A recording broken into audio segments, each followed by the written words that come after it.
Crash Course Philosophy is brought to you by Squarespace. Squarespace, share your passion with the world.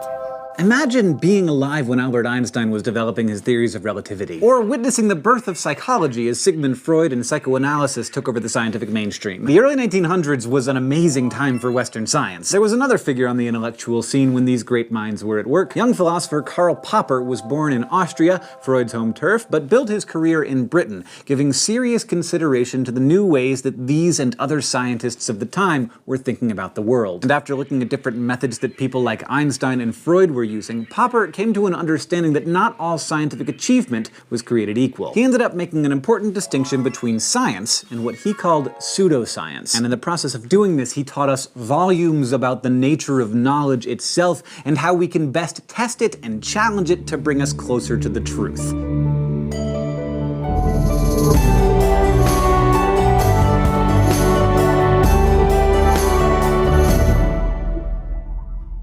Emerging at roughly the same point in history, Freud and Einstein both made predictions that they hoped would help us better understand our world. Freud, concerned with the individual psyche, predicted that our childhood experiences would have a heavy bearing on who we grew up to be. Meanwhile, Einstein waited patiently for a solar eclipse that could disprove his entire general theory of relativity, depending on what it would reveal about how light travels through space. And then there was Karl Popper, born in 1902, who grew up to observe these predictions with keen interest. As a young scholar, he learned about the psychoanalytic theories of Freud and attended lectures given by Einstein himself about the rules of the universe. And he noticed that these great thinkers used different methods. For example, Popper observed that Freud was able to make just about any data point work in service of his theory. Freud could explain a person's intimacy issues, both in terms of not being hugged enough as a child or in terms of having been hugged too much. Meanwhile, almost any behavior on the part of a female could be explained in terms of penis envy. Evidence to support Freud's theories seemed to be everywhere. But Popper saw that Einstein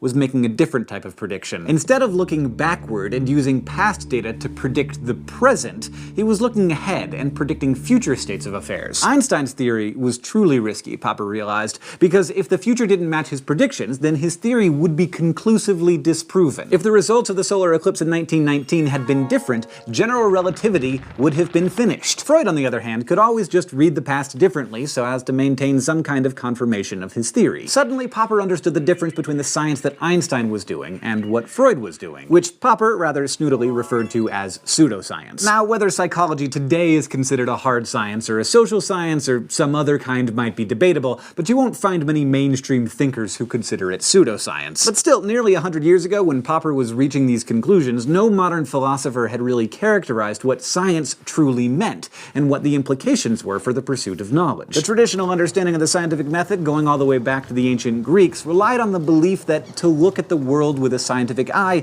is to observe with no preconceived notions. You simply look, see what you see, and then develop hypotheses based on those observations. So you look at a swan, and you notice it's white. You look at another swan, it's white too. You look at enough white swans, and eventually you hypothesize that all swans are white. This is what Freud said he was doing, observing relationships. But instead of it being the relationship between swans and their colors, it was between particular human phenomena and human behavior. But Popper argued that everyone has preconceived notions of some kind. We all start out with a hunch, whether we admit it or not. After all, what you decide to observe is determined by what you already care about enough to observe in the first place. And the fact that you care about it so much means that you already have some beliefs about it. So, what does that tell us about Freud? Popper became convinced that methods like his that only served to confirm beliefs were pseudoscience, and they could be used to prove anything. Consider the existence of Santa Claus. If I try to find evidence of Santa's existence, I'm gonna find it easily. The world is filthy with evidence of Santa Claus. There are presents under the tree on Christmas morning, there's the guy at the mall, and then there are all those songs and stories and TV shows and movies. They combine to confirm your belief in Santa. But Popper would argue that it's only by seeking to disprove Santa's existence that you can demonstrate his unreality. So the question is, when we begin to test a theory, are we looking to confirm it or to disconfirm it? This is the key point.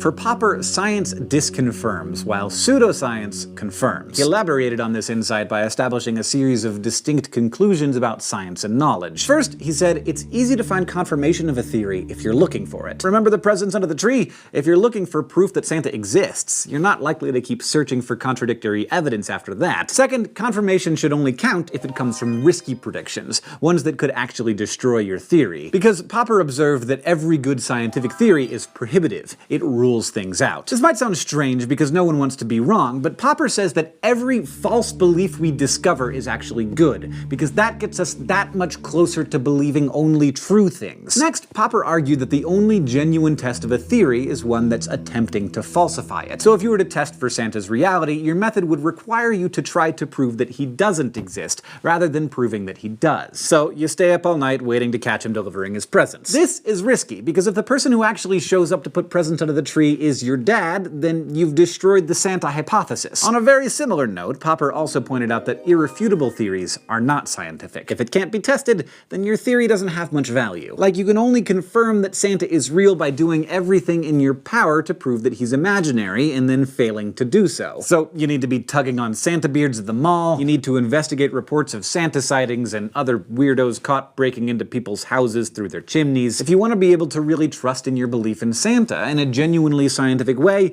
you need to put your belief to the test in every way you can imagine. This is where Popper says that you have earned the right to call a theory scientific. And finally, once you've disproven your theory, Popper said, you need to be willing to give it up. I mean, you can still cling to the Santa myth even after you catch your dad putting gifts under the tree by accepting his lie that Santa had dropped the gifts off earlier and that he was just helping. But if you're a scientist, you're gonna have to be willing to let your beliefs go, accept the evidence, move on. And this is the modern scientific thinking that we accept today.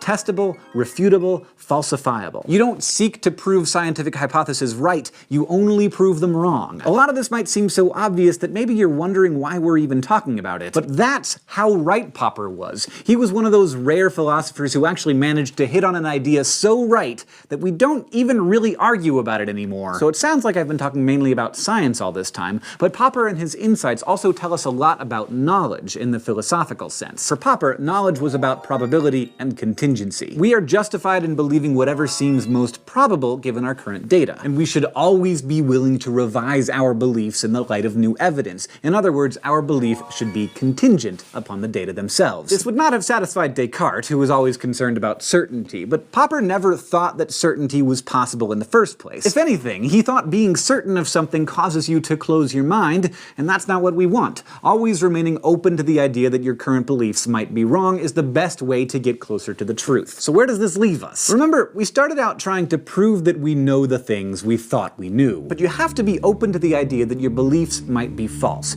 because that's the only way that holding on to them can really mean anything. Otherwise, we're all just believing whatever we want with no grounds for adjudication between beliefs. You should keep that in mind, because that's the name of the game for the rest of this course. You only get to believe the things you have reasons for, and we're gonna start with the area that is hardest for most people: God.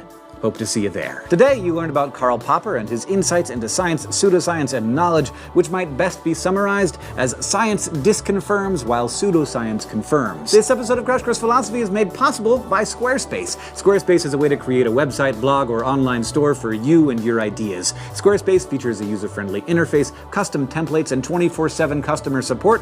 Try Squarespace at squarespace.com/crashcourse for a special offer. Crash Course Philosophy is produced in association with PBS Digital Studios. You can head over to their channel to check out amazing shows like Artrageous, The Good Stuff, and Blank on Blank. This episode of Crash Course was filmed in the Dr. Cheryl C. Kinney Crash Course studio with the help of these awesome people, and our equally fantastic graphics team is Thought Cafe.